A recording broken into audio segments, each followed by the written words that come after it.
ఈవేళ అమ్మాయిలు నెట్లో పెడుతున్నారమ్మా, అబ్బాయిలు కూడా నెట్లో పెడుతున్నారు. నెట్లోనే కాపరాలు జరుగుతున్నాయి. పూర్వం నట్టింట్లో జరిగేవి, ఇప్పుడు నెట్టింట్లో జరుగుతున్నాయి కాపరాలు. అందుకే అప్పుడు నట్టు బిగించినట్టు ఉండేవారు, ఇప్పుడు నెట్టేసినట్టే ఉంటున్నారు ఖచ్చితంగా. నెట్లో సంబంధాలు కదా.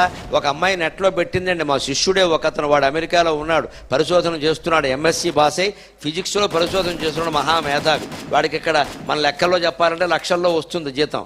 వాడు నెట్లో ఏదో సెర్చ్ చేస్తూ ఇలా ఉంటూ ఒక అమ్మాయి లైన్లోకి వచ్చింది. చాటింగ్ అంటారు కదా, చాటో చీపురో ఆవిడ వచ్చింది. వచ్చి సరే ఏదో ఇద్దరు మాట్లాడుకుంటున్నారండి. ఆ అమ్మాయి వేసిన ప్రశ్న ఏంటో తెలుసా, మా వాడికి మతి లేదు. వాడు చెప్పాడు, గురువుగారు ఇలా ఉన్నారని. సరే నీకెందుకు నాకు చెప్పావు కదా, నేను ప్రపంచం అంతా చెప్తానులే అన్నాను నేను. ఆ అమ్మాయి అడిగిందంటే మీ ఇంట్లో పాత సామాన్లు ఉన్నాయా అని అడిగిందండి. పాత సామాన్లు, అది ఏం ప్రశ్న అండి?